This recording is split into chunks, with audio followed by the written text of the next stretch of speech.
Olá, a paz do Senhor Jesus. No vídeo de hoje nós iremos falar sobre a essência do Evangelho. Acompanhe comigo aquilo que o Espírito Santo de Deus tem para falar ao seu coração. No vídeo anterior nós falamos sobre o derramamento do Espírito Santo sobre a igreja. E nesse capítulo tão rico de Atos 2, nós vemos que ele tem muito a nos oferecer, muitas riquezas e detalhes a nos oferecer. E aqui, dentro desse canal cheio do Espírito Santo, especificamente nesse capítulo, que é o marco, vamos dizer assim, do significado, de ser cheio do Espírito Santo, nós vemos também outras riquezas dentro desse capítulo, que é a essência do Evangelho, a essência da pregação.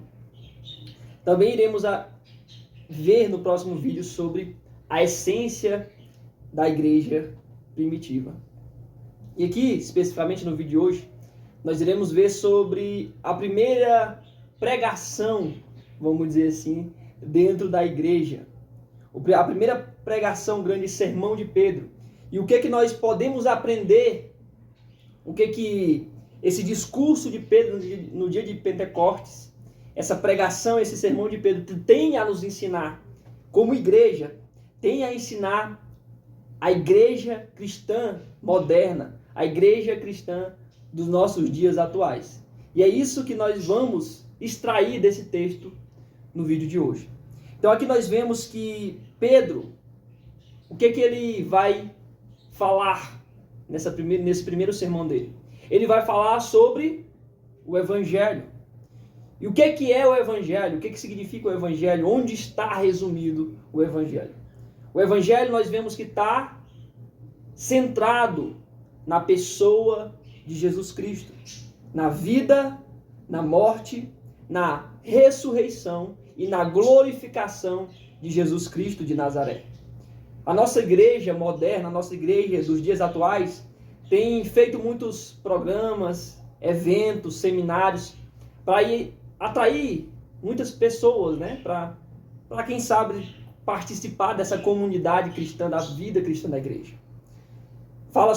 Tem falado muito sobre finanças, sobre negócios, sobre motivação, sobre talvez traçar um plano na carreira, como cuidar dos filhos, da família, do casamento. E por aí vai vários assuntos, programas para atrair a atenção e o interesse de outras pessoas. Isso é ruim? Não. É válido, é bom. No entanto, no meio disso, no interesse, talvez no objetivo de atrair pessoas para a igreja, muitas vezes por causa dessa turbilhão de atividades, de assuntos, tem talvez perdido a essência, a verdadeira essência do Evangelho. Repito mais uma vez, não que isso seja ruim.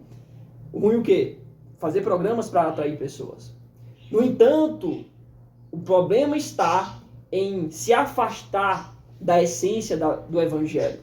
Se afastar do que significa verdadeiramente o Evangelho de Jesus Cristo.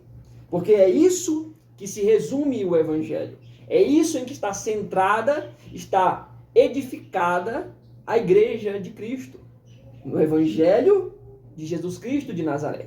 E aí, olhando para esse discurso de Pedro, nós podemos tirar esse ensino, que nós não podemos nos distanciar da essência do Evangelho, ainda que façamos programas para atrair pessoas. No entanto, a igreja não é sobre isso. Não é sobre, talvez, pregações motivacionais, mas é sobre Jesus Cristo de Nazaré. É o único que salva, liberta nós, seres humanos, do pecado. E isso nós não podemos perder de vista. Então, Cláudio, o que é que consiste, então, essa mensagem tão poderosa do Evangelho de Cristo, que nós não podemos perder? Grave isso na sua mente. Não, a igreja não pode perder. Infelizmente tem acontecido. Tem se distanciado da essência do Evangelho.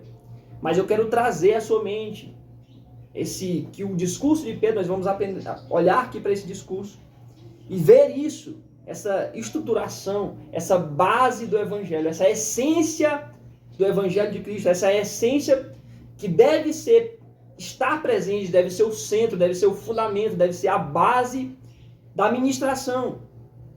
Se você ministra a palavra do Evangelho, a sua ministração, a sua pregação, elas têm que estar centrada, ela tem que estar basilada nessa mensagem, nessa essência verdadeira.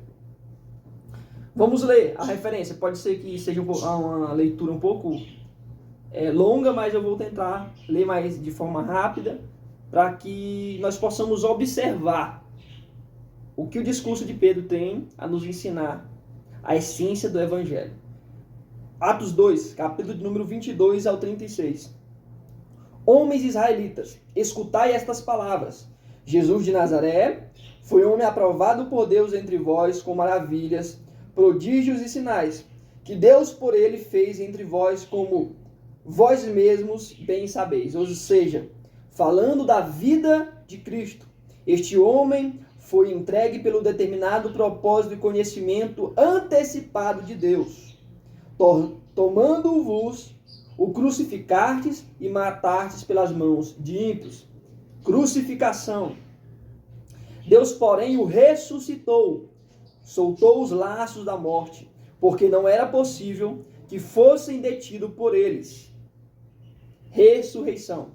A respeito dele, disse Davi: sempre via diante de mim o Senhor, porque está à minha direita. Não serei abalado. Por isso se alegrou o meu coração e a minha língua exultou. Ainda a minha carne há de viver em esperança. Porque não deixarás a minha alma na morte, nem me permitirás que o teu santo passe por decomposição. Fizeste-me conhecidos os caminhos da vida, com a tua face me encherás de alegria. Irmãos, deixe-me dizer claramente que o patriarca Davi morreu e foi sepultado, e entre nós está hoje, até hoje, a sua sepultura. Ele, porém, era profeta e sabia que Deus lhe havia prometido com juramento que da sua descendência levantaria o Cristo para assentar sobre o seu trono.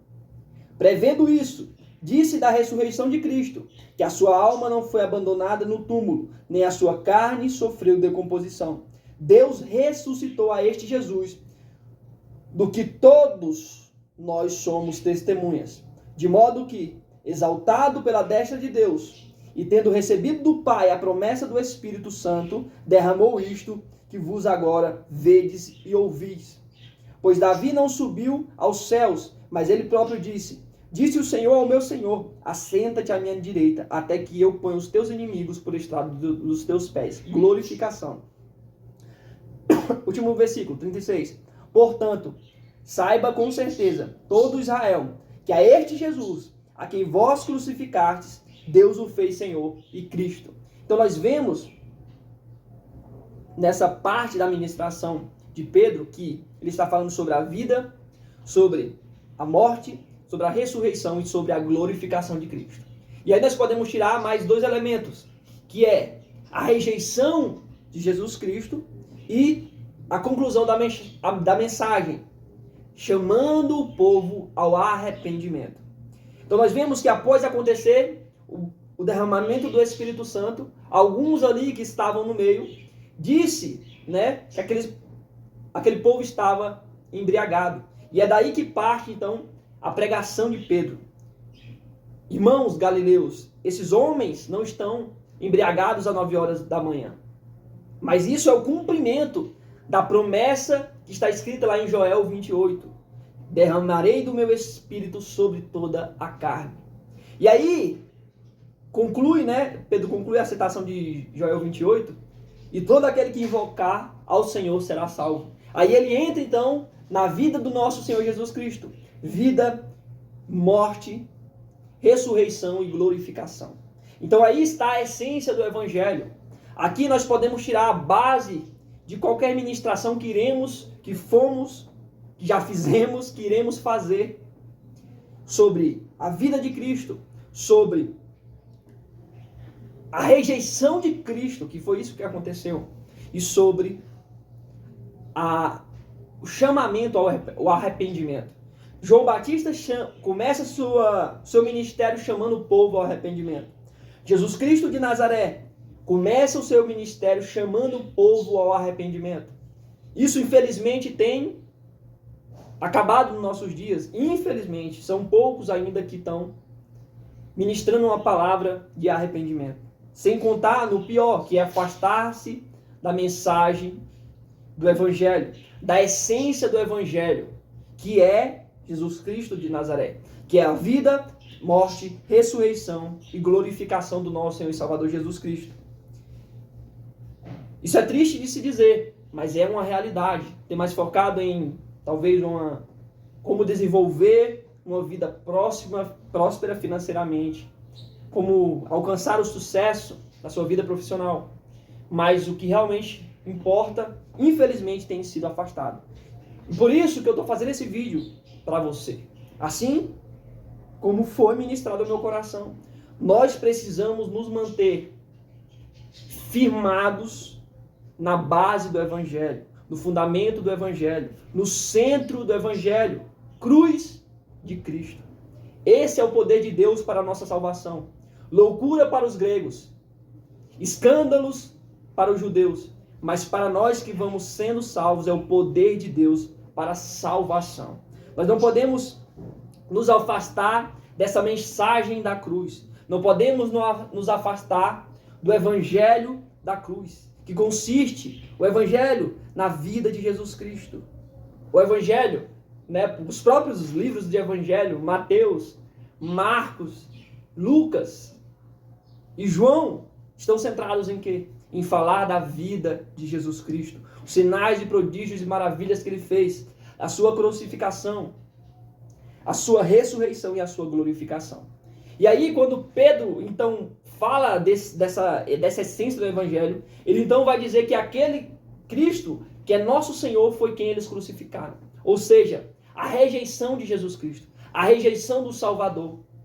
Entenda que quando você rejeita a mensagem de Cristo, quando você rejeita o Evangelho de Cristo, você está crucificando Jesus Cristo na sua vida. Não aceitar Jesus Cristo é a mesma coisa de o crucificar na sua vida. Se você está o rejeitando, você está o quê? O crucificando para você. Não aceitando o sacrifício dele na cruz, mas crucificando ele na sua vida. Assim como aqueles judeus que entregaram Jesus Cristo nas mãos dos romanos para ser crucificado, nós, no momento em que rejeitamos a mensagem da cruz, no momento em que rejeitamos a mensagem de Jesus Cristo de Nazaré, nós estamos crucificando ele nas nossas vidas. Essa é a rejeição de Jesus Cristo. Por que eles o rejeitaram? Porque eles não queriam abandonar os seus maus caminhos. Não queriam aceitar a verdade de Cristo. Porque Jesus Cristo veio para trazer a verdadeira vontade de Deus. Para trazer e dizer que essa é o caminho, essa é a vontade de Deus. Ele próprio, eu sou o caminho, a verdade e a vida. Mas eles não quiseram aceitar, porque não quiseram abandonar os seus maus caminhos. E isso, infelizmente, tem acontecido nos nossos dias. Então não apenas julgue, como assim aquelas pessoas crucificaram Jesus Cristo. Mas quando você está rejeitando a mensagem de Cristo, a mensagem da cruz, se afastando da essência do Evangelho, você está, queira ou não, rejeitando Jesus Cristo na sua vida.